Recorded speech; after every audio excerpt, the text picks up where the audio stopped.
Hello, on behalf of CHM, I'm really delighted to welcome you today to a special online educator workshop. I'm Marguerite Gong Hancock, Vice President of Innovation and Programming, and also the Executive Lead responsible for education here at the museum.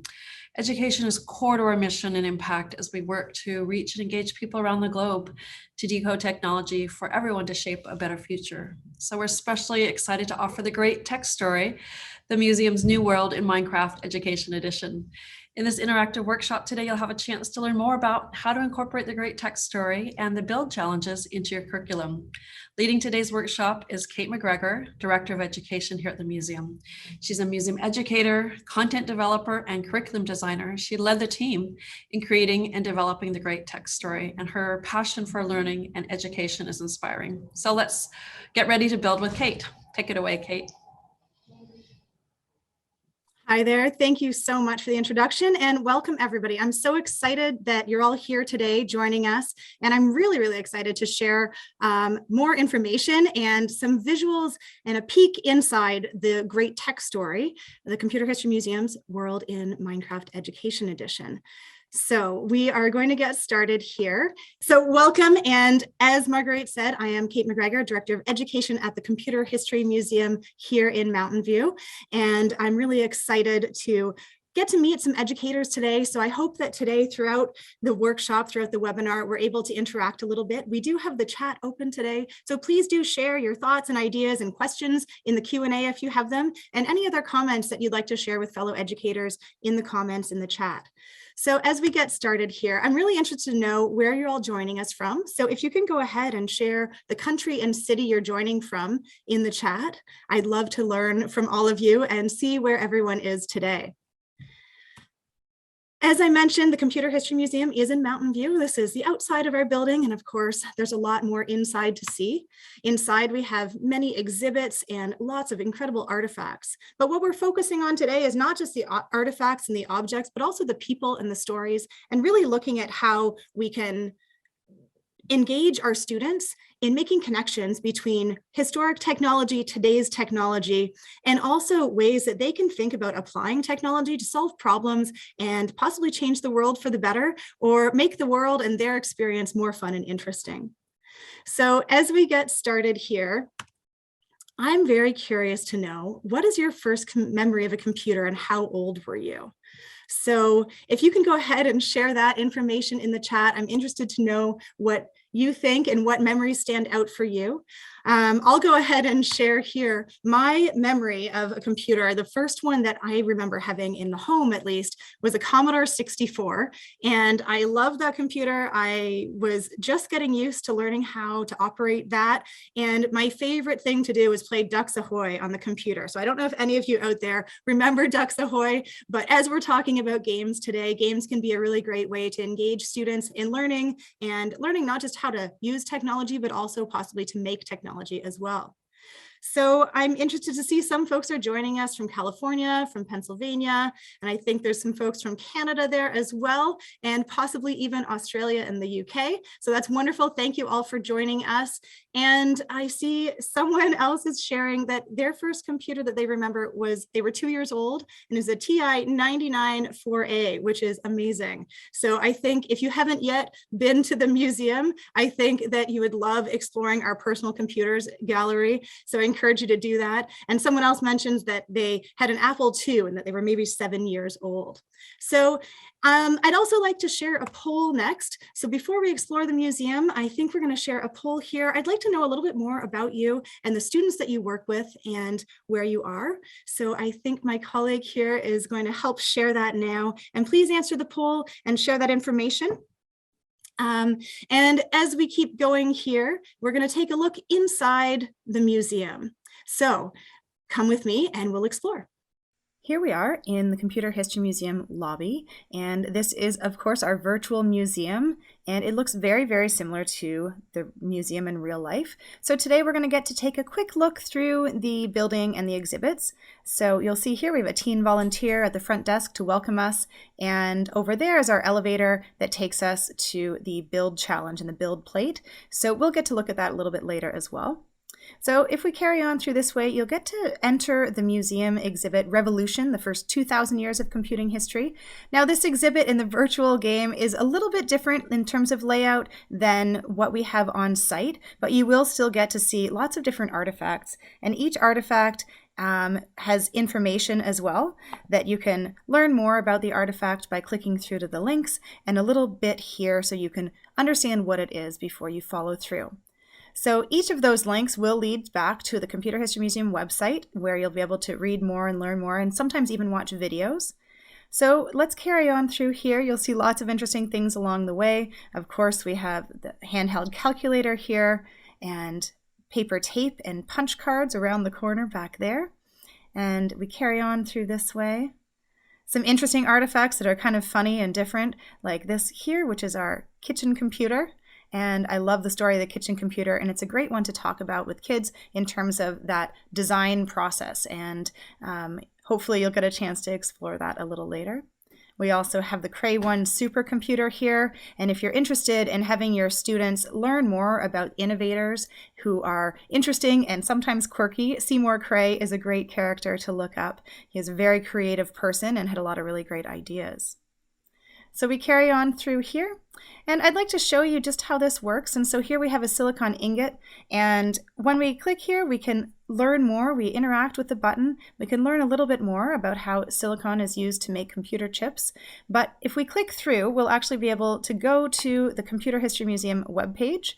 And here is a really great video talking about how sand becomes silicon and how integrated circuits are designed and made. So you'll find a lot of really great content on the Computer History Museum online exhibits, and hopefully you'll get a chance to look through those with your students and perhaps direct your students to particular content that is interesting and relevant to you and the curriculum you have. So let's carry on. As we go through here, you'll meet other characters, non-player characters, throughout the exhibit. Now there's 5 different characters or NPCs that will help to transport you or teleport you to immersive experiences. Here we have a CHM tour guide that will take you to an experience about hardware. And if we carry on here, we get to say hello to Shaky here, one of my favorite artifacts, with lots of interesting sensors and a lot of technology that led to some of the self-driving cars and autonomous vehicles that we know today. Margaret Hamilton is a wonderful person in real life and a really incredible leader within the field of computing. And so she's someone who's really great to learn about. And her story involves landing on the moon, so that's exciting. And as we go through here, you'll see other content as well. So lots of different artifacts to explore. Throughout the exhibit, all of those artifacts, like I mentioned, do have links, and you'll be able to click through and learn more on our website in the online exhibits and through our other content. Some of the content includes blogs or short videos. Some of the content goes directly to our online exhibit. And here's another NPC character, and we'll get to meet this person a little bit later, an entrepreneur, who will share more about what that innovation experience and that journey is like. As we proceed through this exhibit, we exit here where we find ourselves at another exhibit about autonomous vehicles or self-driving cars. There's an engineer here in the building that can share more, as well as if you head out into the courtyard here, there's even another engineer out there and a self-driving car that you'll be able to interact with. So if we follow through, we see another NPC. This is an ethics TA, and we'll also get to meet them a little later on today. And then we find ourselves here at the entrance to another exhibit. Now this exhibit in the Real Museum is called Make Software Change the World, and it looks at stories about technology that really has had an impact and has a really interesting implication on human life and human society. So some of the stories in here include stories of texting, and our tech user here will share a little bit about her story and take you to a different immersive experience to explore more about the impact of technology on our daily lives. And you'll also be able to navigate through and see information about car crash simulation software and games. And when you go to this side of the exhibit, it's a little bit different than in real life, but here you'll get to explore the IBM 1401 system here, which is a huge, big computer, and also you'll get to see the PDP-1 computer here with an early game called Space War, and very related to a lot of the content that we see today as well, in terms of all the gaming and where video games came from. So lots of interesting content to explore, and all of these people in the museum, as well as the artifacts, are going to help you to engage your students with different content. And hopefully you'll be able to find ways to explore that content through different projects and relate that content to your existing curriculum and the projects that you're doing in your classrooms.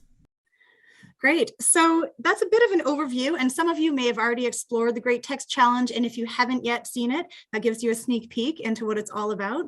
There's lots and lots to discover and many layers to it. So what I'm hoping to do today is share with you some suggestions and hear your ideas as well for how you can really leverage that information that's in there, whether that's information about artifacts and people and innovators, or whether that's blog posts and videos and things like that, to really help your students make connections to this content and to help you both connect with the standards that you're teaching to, and connect with the curriculum that you're already planning in your classrooms, and help to kind of build that out with the resources we have here within the game. So today we are going to be focusing on build challenges. If you want more information about the world itself, we did do a previous webinar, and I encourage you and invite you to go and check that out when you get a chance. And that does a little bit more of a visit and a tour inside the game. Today we're going to focus on build challenges, because that's really where the students are able to apply their knowledge and learning. And so today we'll explore both the existing build challenge that we've been using and that's been available to everybody, and two new build challenges that I'm really excited about. So the current build challenge that we've had for the past few months is about designing and building new sustainable technologies. And as an educator in your own classroom, you may be focusing on different areas of the community, perhaps your local community, depending on what grade level you're working with. You may be focusing on the international kind of community, or something in between at a national level. And so you can really tailor this build challenge to fit your needs and the curriculum that you are working with your students to cover. And so this build challenge should be prompting you and your students then to look at the topic through these different lenses of technology that we've covered within the game. Let's explore the build plate now and talk a little bit about our build challenges, because there's some exciting new build challenges coming up. So here in the lobby again, we have the build elevator, and you can enter here and press the elevator button, and that will teleport us to the build plate, where we'll meet a teen volunteer. So we can interact with that teen volunteer and learn that we're able to take on CHM challenges about technology, and we can learn more, or we can head back to the main museum. Just before we check those out, let's take a look around here so you get a sense of what the build plate looks like. And this is where students will be able to apply their knowledge, and having done more research and really contemplated the build challenge prompts that we're providing, hopefully they're going to be able to build something physical in this space, as well as narrate a video or write out something, I guess, and report somehow on how they're really taking into consideration all these important issues of accessibility and diversity and the hardware and software concepts, and all the different elements that we talk about and the way that technology impacts our daily lives. So here we're able to meet the teen volunteer, and they'll tell us a little bit more. And when we click on Learn More, that will take us to the Build Challenge page on the CHM website. So here we are. This is our current Build Challenge right now. It's all about building sustainable technology. And that means designing and building new sustainable technologies for home, school, or community. And really that should allow educators to choose what their focus is for their students. And you could either leave it very open-ended like that, or you could guide them a little bit more based on what your own content and curriculum is that you're focused on in your classrooms. And of course, we do have our educator resource guide and a student guide as well. Everything is completely free, and we do have a prompt for educators to share their contact information with us and a little bit of information about yourself as you go to find that educator guide. The student resource guide can be downloaded as a PDF version or a web page as well. So for each of the build challenges, we do have some additional resources here that relate to the topic that are all CHM content. And the exciting news is that we have 2 new build challenges coming out this year. So the first one will be starting soon, as of May 2nd, and it's called FunTech Summer. So it's all about designing a summer experience. So that might be a water park or a fairgrounds or maybe an amusement park that uses technology to make activities more fun and accessible to everyone. And I think that's a really important topic for everyone to be thinking about, especially youth and especially people who are the future designers of the world that we live in, and how technology can be used to make life more accessible and more fun for everyone. So there are, again, some interesting resources here that you can refer to. And I'm really excited to see and hear about all the different responses to the Build Challenge that students have. We have another Build Challenge that will be coming up in September, and that, as a preview here, is called My Favorite School. So My Favorite School, the challenge is to design an ideal school that includes technology that helps everybody, students and teachers, succeed and have the tools they need to ensure teaching and learning is as smooth and successful as possible. And so, again, we do have some resources here, articles to read, and some other links as well that will take you to different content that will hopefully help students and help you to explore this topic a little bit. So we're really excited about the new build challenges coming up, and we hope that you'll be able to share those with us, and your students then can come back to the build plate once they learn about those and do more research, and they can head into the center here and build their response to what they think a great solution might be. Great. So I do want to talk a little bit more about the upcoming build challenges and share some resources and some other interesting artifacts that I think relate to those that might be helpful for you and your students as you're exploring these topics. Before we do that, I do have another poll. I'm very curious to know how many of you are using Minecraft Education Edition in your classrooms now, and if you have experience with it. And if not, that's great. And I would love to support you in doing that. So if you do have any questions, please feel free to ask those in the chat. In the Q&A section, and add any comments or suggestions for other educators in the chat as well. And at the end of this presentation, I'll also provide my contact information, and I would love to hear from you directly. So FunTech Summer is all about designing a summer experience that is fun using technology. So how could we make a water park or an amusement park or fairgrounds better and more interesting and more accessible for everybody using technology? So really, how can we apply technology to help others and to improve our lives, whether that's for fun or for any other kind of reason that we might explore in our other build challenges?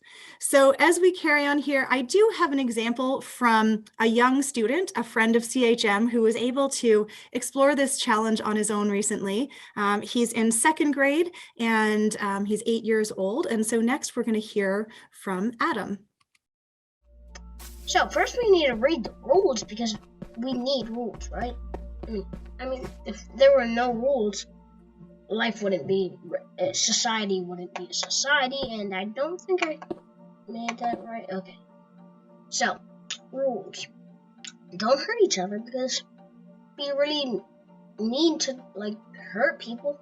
That's just mean. Don't vandalize, because that's just mean, because I worked really hard on building this. And be safe. I don't want anyone getting hurt. And here we've got this shed, where we've got a wheelchair that floats. I made these floaties, and I think I did pretty good, and with this wheelchair. And so yeah, let's go. Yeah. And water parks always need water because they're named water parks. So yeah, duh. I had water, obviously. So yeah, let's go. I did do this, and please do not question why I've got. Oh wait, never mind actually. Let's go. So first we've got some kids mooching it out, kissing. Oh, and I forgot the local society of chickens that I spawned. Chickens! Okay, see you another time. Bye, if I ever even make another video. So thank you, Adam, for sharing your water park. I loved it. And I think one of the things that Adam was starting to work on there is building out technology or resources to help make life more accessible. So a wheelchair with floaties on it. So folks who may need to use a wheelchair in order to access different water park features could use that, and building out technology into different aspects of that experience to make it more fun and accessible and enjoyable for everybody. So Adam is a younger player of the Minecraft education world that we've created. And you can definitely imagine then how middle school students and high school students might be able to think about how to really build out and create technology and build it into their challenges. Adam has also demonstrated for us how you're able to record your experience and narrate over that. So I'd love to see any of the Build Challenge results that your students create, and you can upload those to us directly on our website. And I'd love to see those submissions when possible, because I think there's a lot of really creative students out there who will have some really great ideas. And I look forward to seeing some in the future. So as we think about technology as applied to fun summer experiences, we have here some examples of technology used today. So there are underwater scooters, different kinds of underwater scooters that could make those experiences accessible in a different way to people with different physical needs, and also just to kind of allow us to move more quickly in those underwater environments and sightsee in a different way. And also RFID bands, which are really interesting. So the radio frequency identification bands that you've seen probably at different amusement parks too, allow us to have a waterproof band on our wrist that we could then use in water parks, for example, and help us to access different elements of the environment, maybe purchase a snack on the way, and not have to carry wallets and things like that. So there's all kinds of different levels to building out these challenges. I know that some students might build something very complex, and that would be amazing to see. And others might do something that's not quite as complex as a build, but might have a lot of thought and research built into it that they'll be able to narrate and explain. So no matter the student's level of comfort and experience with Minecraft itself, students will be able to have some fun building a physical example of what they imagine and what they're innovating, and then also share that with their narration over a video. And you're able to do that in the PowerPoint platform, as well as several other online programs. And so please do that, and I'd love to see your examples.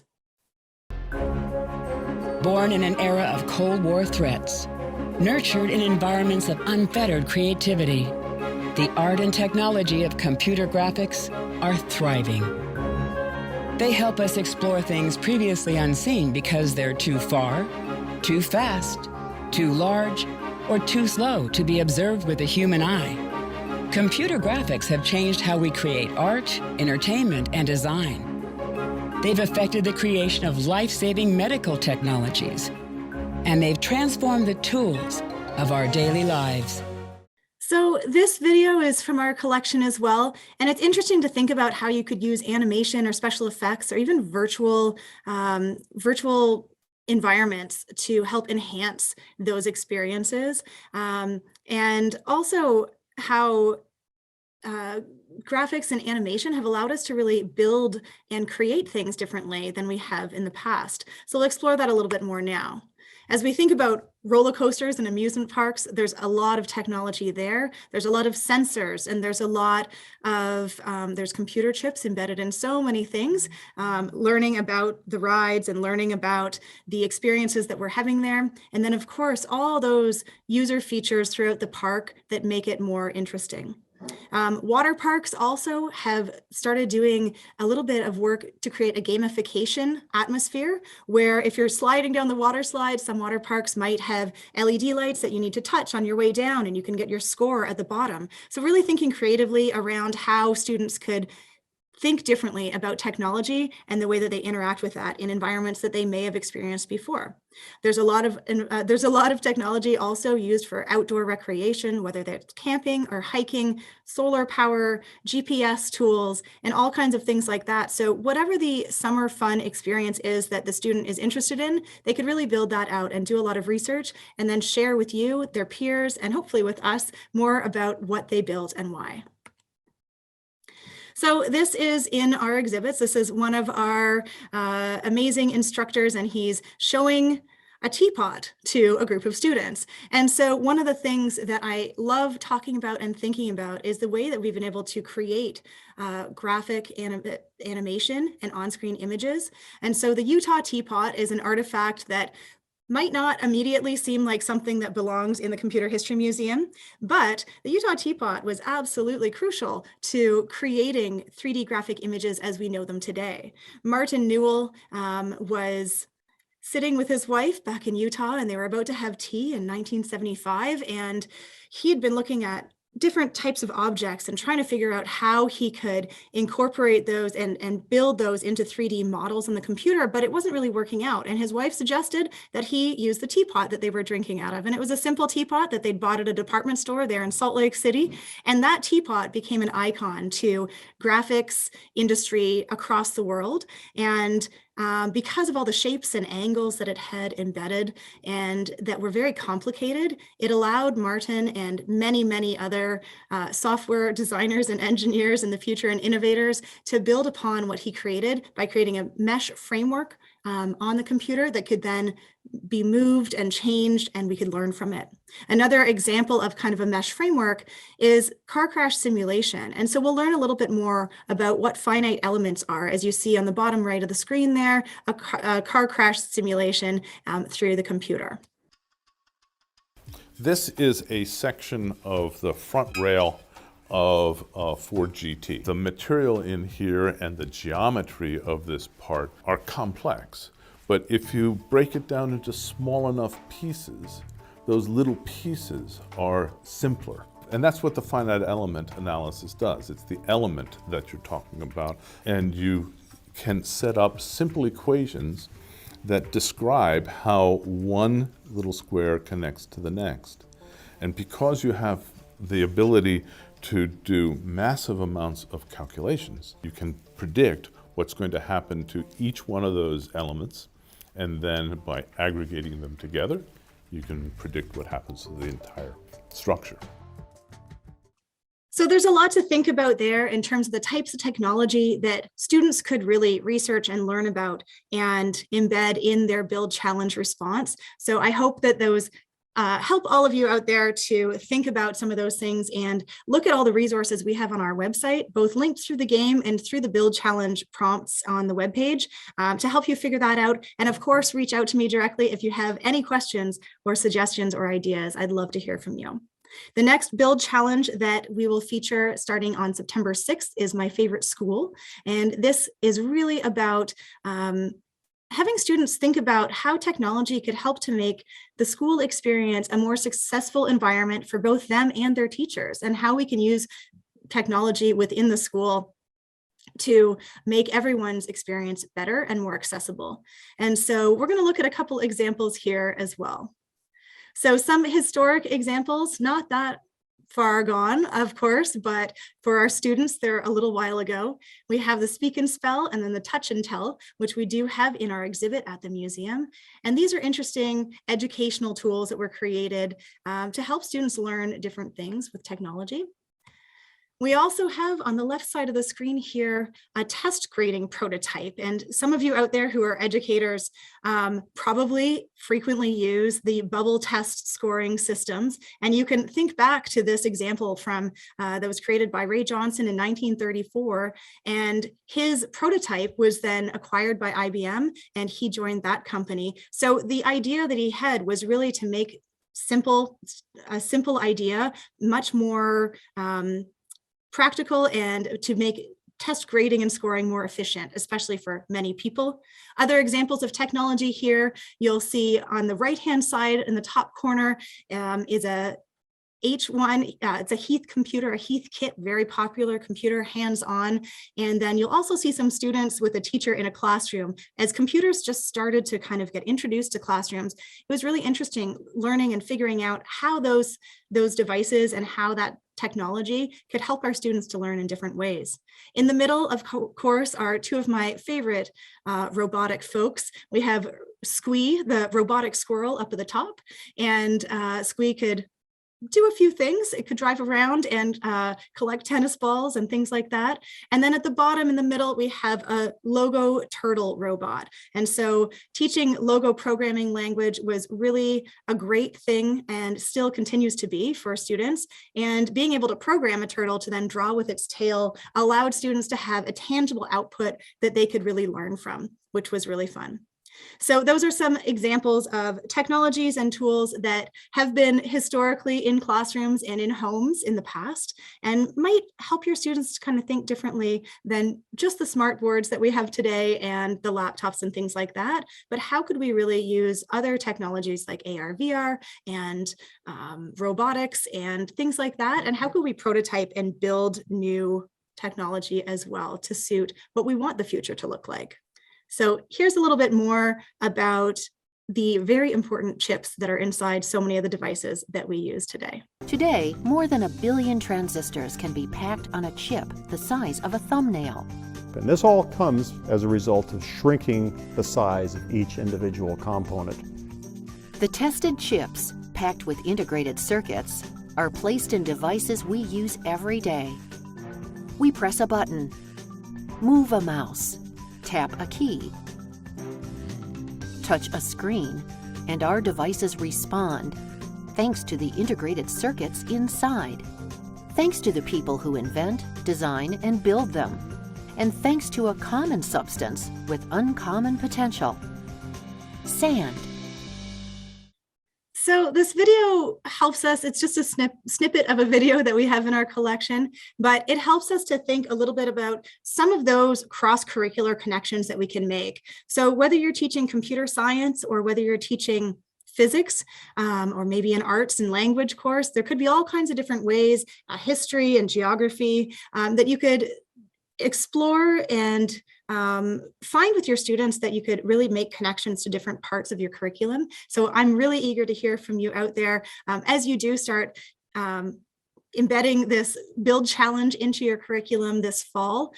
First of all, I'd love to know that you're doing that. And secondly, how are you doing that? How are the different ways that you are using this content to help your students learn and explore and build and innovate and design? Because I think that's really, really exciting. So I do want to share a little bit more about some of the immersive experiences within the game. We have the game that you saw, and as I mentioned within that tour, there are 5 different non-player characters that can lead the students and the players to different immersive experiences that then focus on different topics. 2 of those topics include hardware and software, and if you want to get a little bit more of a peek into those, please go ahead and watch the previous webinar we did where I explored those a bit.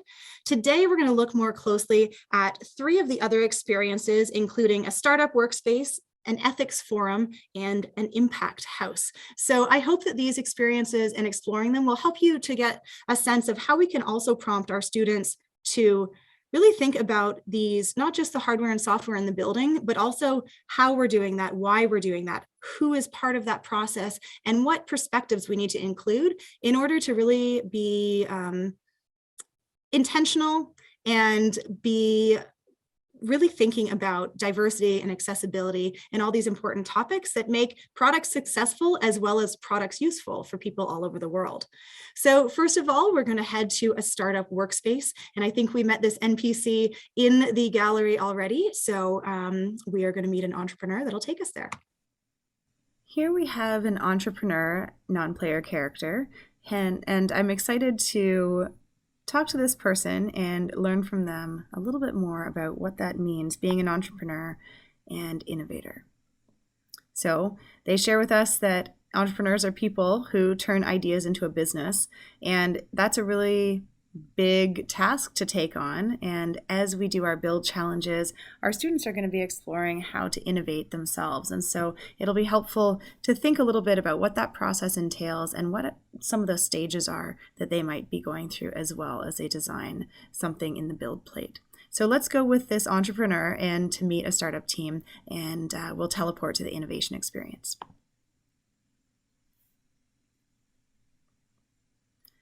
And here we find ourselves in a really exciting looking room. It looks a little bit like a startup company that you may see in Silicon Valley. And we can go through here, and I love some of the features in this, including the lava lamp here and the different types of computers and monitors and things like that that are throughout the room. And we'll go in here past those beanbag chairs and we'll meet some of the team. So in this room, you'll meet a team of people who all have different roles, but need to work together to bring their diverse perspectives into the mix in order to try to make the product as successful as possible. So we meet a hardware engineer here. And as we go around the room, you can either click through the next button and it will take you through every person in the room here, or you can close out those boxes and you can walk over to the next person and meet them as well. So here's a founder and CEO, and thinking about unintended consequences is really important, of course. And so we'll learn a little bit more from them.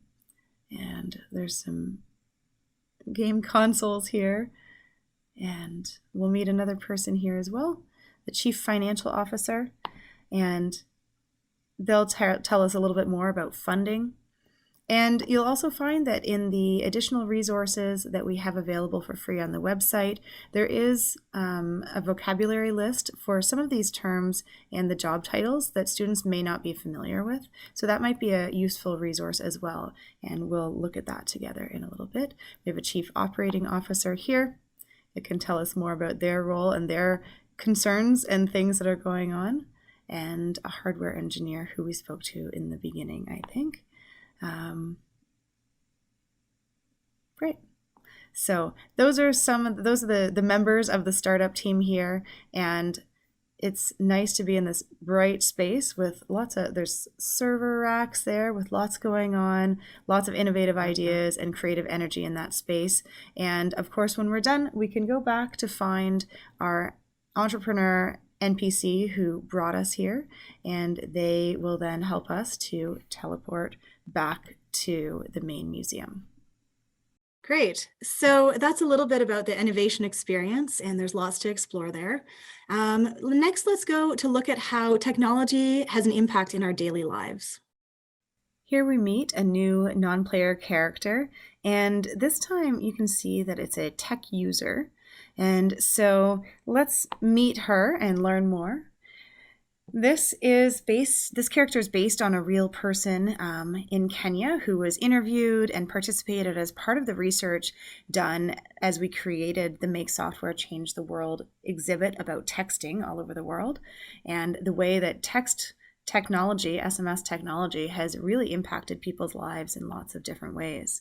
So this person tells her story a little bit, and then she's able to teleport us to the Impact immersive experience. So let's head there now.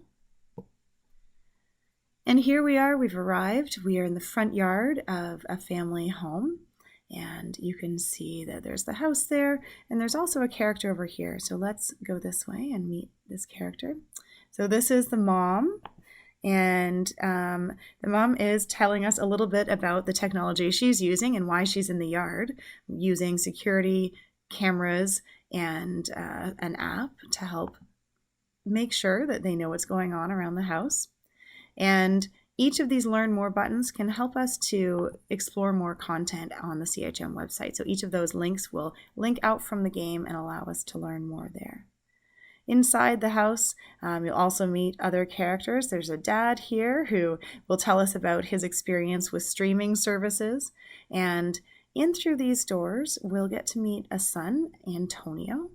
And Antonio uses a power wheelchair and is going to tell us a little bit more about his experience with that and the technology he uses to interact with his friends and do homework and study as well. So again, these Learn More buttons will take us out of the game and to the CHM website so we can learn more there. All right, and so we'll carry on into the rest of the house here, and there's more characters here in the kitchen, in the dining room. Luca there, and Grandma, as well as Sophia. And so each of these characters will tell us a little bit more about what they're doing and how they're using technology to help them meet other people who are concerned about the same issues and study perhaps as well. So Luca, I think, is doing some homework here and learning about different things through the internet, which I think we're all familiar with and really appreciate having that in our lives. Some of us probably remember having to go to the library and carry lots and lots of reference books around and encyclopedias. And so that's an interesting thing to think about as we get into some of the build challenges as well. And here's Grandma, and she can tell us a little bit more about her situation. And she has some tremors, and so she's able to use technology in the form of a spoon that stabilizes to help her maintain some independence and allow her to feed herself, which is great. And she also has a device that helps to monitor sugar, blood sugar levels for diabetes. So that's some interesting technology. And I'm sure that with your students, you'll be able to think of all kinds of other examples of technology in our daily lives that really helps to change and shape how our daily experience is. And then we can return to the front yard where we'll find our tech user friend again, and she will take us back to the main exhibit space. Okay, and so there's one more immersive experience that I want to show you before we wrap up today. So the Ethics Forum is a place to explore lots of different ideas relating to ethics, and I think personally it's a really crucial part of both building, designing, and using technology as well, is to think about all these different types of ethical issues. So let's go there and explore. Let's go now to meet one of the non-player characters within the game. And this is an ethics TA who will help us to reflect on some of the really important ethical issues related to both making and using technology. So we're going to go with this ethics TA, and they'll help to teleport us to an immersive experience where we'll really explore these topics a little bit further. So we've arrived here in the ethics immersive experience, and you'll see we're at a forum of sorts, and there are some people down here in conversation. And so we'll get a chance to go and join that conversation and learn from them as well. So different topics are discussed, including openness, and we can go around to see that there's really important topics including privacy, as well as access and diversity and intentions. So let's click through here to learn more. And the idea of intentions is really that even though you might have really great intentions and you might have ideas that are hopefully going to help people or change the world for the better, it's really important to consider different viewpoints to help identify anything that might be outside of your own perspective so that you can reflect on those things. So each of these different non-player characters here includes a link to an article or a blog or an event that we've done at CHM in the past, and that can help our students to learn more and reflect on these things more deeply. So this one, for example, takes us to a blog that it's a recap of an event that we had recently in 2021 about decoding racism in technology. And so through this blog, you'll see there's a great recap of the event and a summary of that. And there's also some short video clips with different people sharing their perspectives from the actual event. And so that could be something interesting to share with students and for students to access this information in a way that is interesting and accessible to them as well. So that is an example of some of the content that you'll be able to see. And so after interacting with each of these NPCs, students will hopefully have a good sense of some of the topics that relate to ethics that we really hope that everyone is reflecting on and thinking about. And then, of course, we can head back to where we began. There's a mystery NPC here that can share more information if you choose to click through and learn about them. And then, of course, there's our ethics TA that we can meet to take us back to where we were. Okay, so that was a bit of an overview of those 3 immersive experiences. And it's nice to get outside of the museum and see how technology is part of our daily lives, as well as, how it's being created and who is there and who's thinking about it, and why is it important to have many perspectives, and what are the other ethical issues. So I hope that you and your students will be able to consider those things and use our resources through our website. So beyond what is there on linked through the game, there are other resources that we're adding to the Build Challenge pages as well. I'm curious to know which of those 5 immersive experiences you feel might be most connected to your curriculum, or that you would want to kind of maybe focus on. So I'd love for you to share your thoughts on that with us here in this next poll. And I also would really like to talk now about how we're connecting this content from Minecraft Education Edition and the Great Tech Story to our curriculums and goals and standards. So I want to share a little bit more about the resources that we have that we hope will help you to make those connections. And so here you have a couple screenshots of some of our resources. On the left, there is a page out of our Educator Resource Guide. And as I mentioned before, the Educator Resource Guide is free. It's on our website. We do ask that you share your name and email address with us in order to access it. Really, we just want to help you and help learn about you and how many students you're working with and where you are, to help us better understand how we can support you as we move forward with this content. And so part of the Educator Resource Guide does have a list of all of the different immersive experiences and all of the different NPC characters as well. So you will be able to learn more about those characters without having to go into the game yourself. You can click through to learn more about each of those within that guide. We also have a few other resources. So on the right-hand side here, you'll see a list of all the artifacts that are featured in the game. And each of those has the link out to the content that we're connecting it with.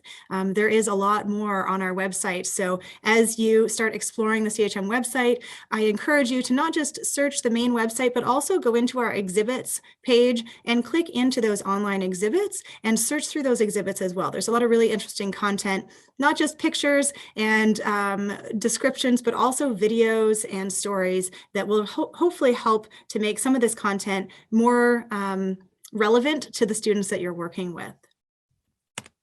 We also have a student guide, and as part of that student guide, we have some computing terms. And so we know that some of the students you're working with, depending on what age and grade level they're at, they might have different understandings of some of this vocabulary, and maybe they have never heard it before. And so hopefully this helps you, rather than having to create this for yourself. You can use our vocabulary list to help your students learn more about these different terms.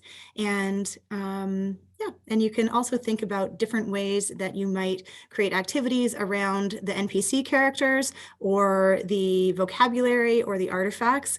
You might think about doing research projects, maybe have students choose their 3 favorite artifacts in the exhibit space, research those and present back to the class, or maybe choose one of the real life NPC characters featured in the game and research that person and share their thoughts. Also, with all of the different vocabulary, there's lots to learn and explore there. So we do hope that these resources are helpful to you. And if you have feedback or thoughts or anything else that you think could be helpful, please do let me know. And afterwards, as I mentioned before, and as Adam demonstrated, it would be wonderful for us to see what your students are doing and what they're creating. So we'd love for you as an educator or a parent or guardian to help your student record a screenshot of, or a video screen capture, I suppose, of what they've created in the build plate as a response to the build challenge, and their narration over that actual physical tour through what they've built should be really interesting. It could be reflecting on some of the ethical issues, reflecting on some of the chips that are embedded in what they've created, whether that's water slides or underwater scooters or roller coasters, or maybe some amazing new technology for the school environment as well. So we'd love for you to share that with us, and you can submit your work on behalf of students who are under 18 directly to us through the website. And over time, we'd love to see some of those submissions and hopefully feature some of that work on our website as well. So that's a bit of an overview of our resources. If you do have any questions, please submit them in the Q&A. Our game is featured in the in-game library of Minecraft Education Edition. And currently we are featured in the featured lessons section, which is the second button down on the main page when you enter the game, enter the platform. Our game will be circulating out of that sometime soon, but we still will be part of the in-game library as well as the online library as well. So you'll always be able to find us, and we are called The Great Tech Story by the Computer History Museum, and there's lots and lots of layers to explore and things to discover there.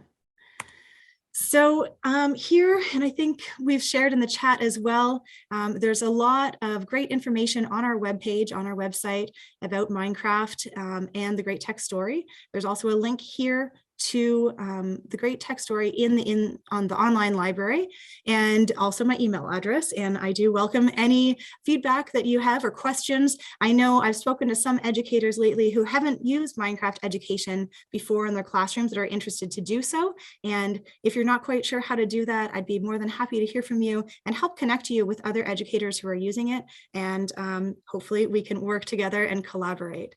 So this is a little bit about the world, the Great Tech Story. And it's been really a pleasure being here with you all today. And I hope that I've shared some new insights with all of you. Please do join us by signing up for our educator mailing list through the educator resource guide page. And you can also join the conversation anytime by becoming a member at the Computer History Museum. And we look forward to seeing you here online and hopefully in person at the museum again. And so as you carry on working with your students, if you are able to visit the museum in person, it'd be amazing for your students to explore the Minecraft world first and then come to the museum and visit. And if not, we hope that all of the resources within the game and all the content and information helps your students wherever you are in the world to make some connections to the past and the history of computing that kind of led to where we are today, and that we can absolutely build upon to build the future and to support our students in creating a better future for all of us. So I really, really appreciate you all joining today, and I look forward to our next webinar coming up in September, and all of the links are in the chat, and please do follow up if you have any questions. Thanks so much, and hope to hear from you soon.